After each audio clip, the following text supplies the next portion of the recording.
Welcome back. Well, the City Council met this week and approved a new tax rate, actually two new tax rates.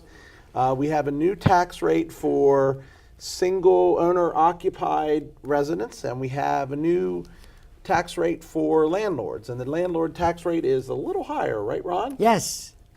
So the vote was 4-1. Interestingly, and the thing that I found most interesting about it is the fact that the tax hike was actually larger than anticipated.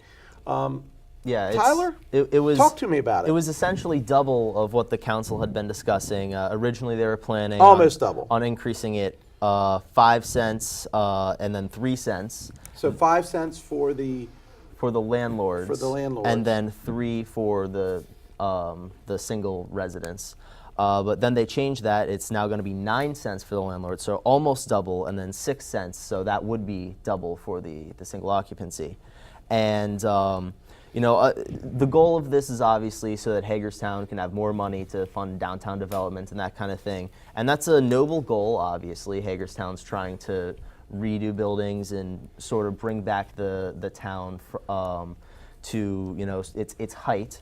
But you can't just raise taxes without really discussing or providing any public feedback at all. This was done on a whim without... Well, theoretically it was done. We don't know what discussions went on behind the scenes, but I think Mr. Councilman Heffernan that was one of his major issues, wasn't it, Ron? Yes, it was. Yeah, that's what he's saying about the input that goes into it. And what Tyler says is, on paper is accurate, but in reality, dealing with these problems with budgets and dealing with the depleted tax base because of the lack of economic development in the community, we have these problems.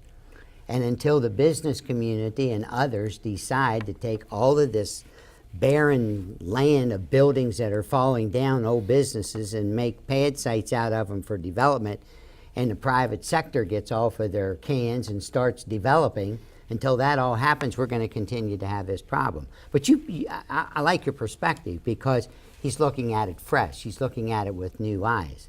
Yeah, and he's got a lot of a good point. Yeah, it's essentially lesson one in good governance. You're responsible to your constituents, so they are above you when you are an elected representative of a town or some sort of government, and you shouldn't feel, I guess, entitled to their money without allowing the people some sort of hearing on it. And this was done sort of without much notice to the public for people to react. Ron, I want to address 2 points, and unfortunately for you, both of them are points that I want to get addressed by you because of your history and of your experience in government at the county level and at other levels, frankly. So we had, for a long time, the city hasn't raised taxes for 12 years, 13 years, County. 15 years. No, the city. Okay. Up until, what, last year or the year before, whenever the... A couple years ago. Yeah. So the point is it good to wait that long? I mean, because prices go up. What was going on in that period of time? The county was giving him 12 cents back I get that. of a county tax rate. The mayor was using that 12 cents to offset his shortfall in revenue. He didn't give the citizens their money back in the tax differential. Someday you had to pay the piper. So you're that's saying what's happening. Okay, so the pay the piper. The second issue, from my perspective, is that this whole notion that we're going to resurrect this first third grant project that was, at least as described by some of the current council people, so successful. Was it that successful, and is that the way to do it? Should we take this money from the residents and then give it to businesses? Is that the way this is supposed to work? I don't think you're just giving it to businesses. Well, we're you using spend money to make money. I understand, but we're going to take $800,000 and we're going to use that, which is the new tax revenue, and we're going to use that for grants in the first third program. And what's those grants going to do?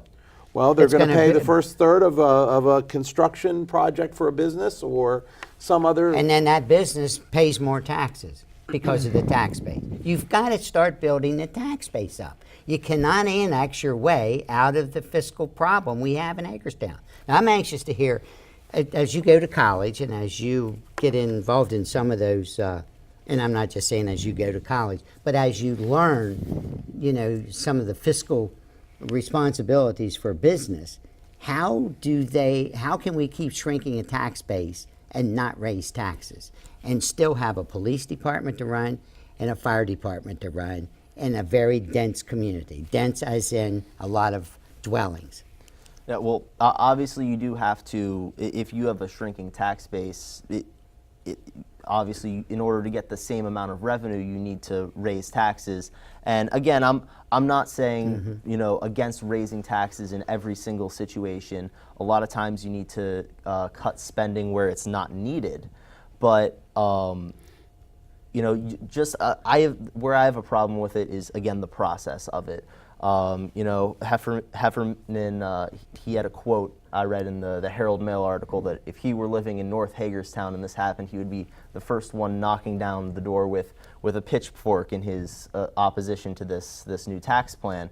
And I don't know about doing that, but at least, hold a public hearing about it, even give it a week so that, the news can set in, get distributed via television, newspapers, people can hear it. And if you if you're hearing more support for the raising of the taxes and doing this downtown development, that then go ahead and Well, the budgets all get public hearings, and you are required to have a balanced budget.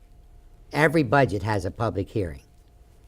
But this tax rate, They had to adjust their tax rate to what they needed to balance a budget.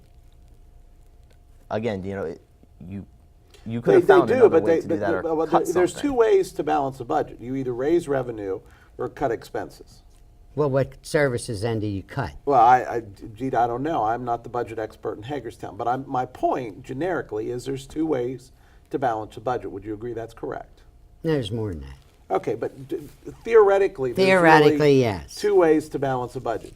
So we have just chosen to raise revenue, and from my perspective, I can't speak with authority as to whether that was the only way to balance this budget or not. And But what my I point see on is raising revenue that is $800,000 is going to this grants program, so I don't see a shortfall other than the not being able to reestablish this first third program. But they want the grants program to be able to go into economic development so people can build, so the tax base expands. That's how you get your tax base expanded. I don't argue that we have to spend money to make money, but if this was so successful in the past, why did it stop? And why aren't we seeing the benefits of that success Mayor and today? councils change. I understand, but why aren't we seeing the benefits of that success today? How you know it couldn't be worse? Because how you know it's not better and it's not worse? Well, I don't know that.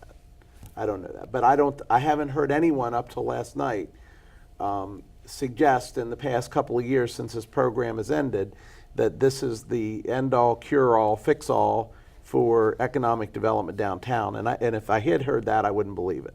I think that programs like this, whether this or something else, is a good step. Okay, I'm not against this program necessarily, but if reading the paper as a non-resident of the city, what I see is they are raising taxes to be able to give the money to businesses in hopes that the businesses will expand downtown. And we've all seen some projects downtown where we spend $300,000 rehabbing a building and then it's sold for $150,000, and that, don't quote me on those numbers, but it's a loss. I don't see how that helps the downtown. Did that money come from the taxes, or did it come from community development? I have block no grants, or idea where it came from. But the point is, you lose money on every deal, but you make up for it in volume. I don't think that's a good way to run a business. Just my opinion. I would agree with you, but I don't think that's what they're doing. Okay. And I'm going to give you the last word on that. Up next, Fast Five. Stay with us. We're back in 3 minutes.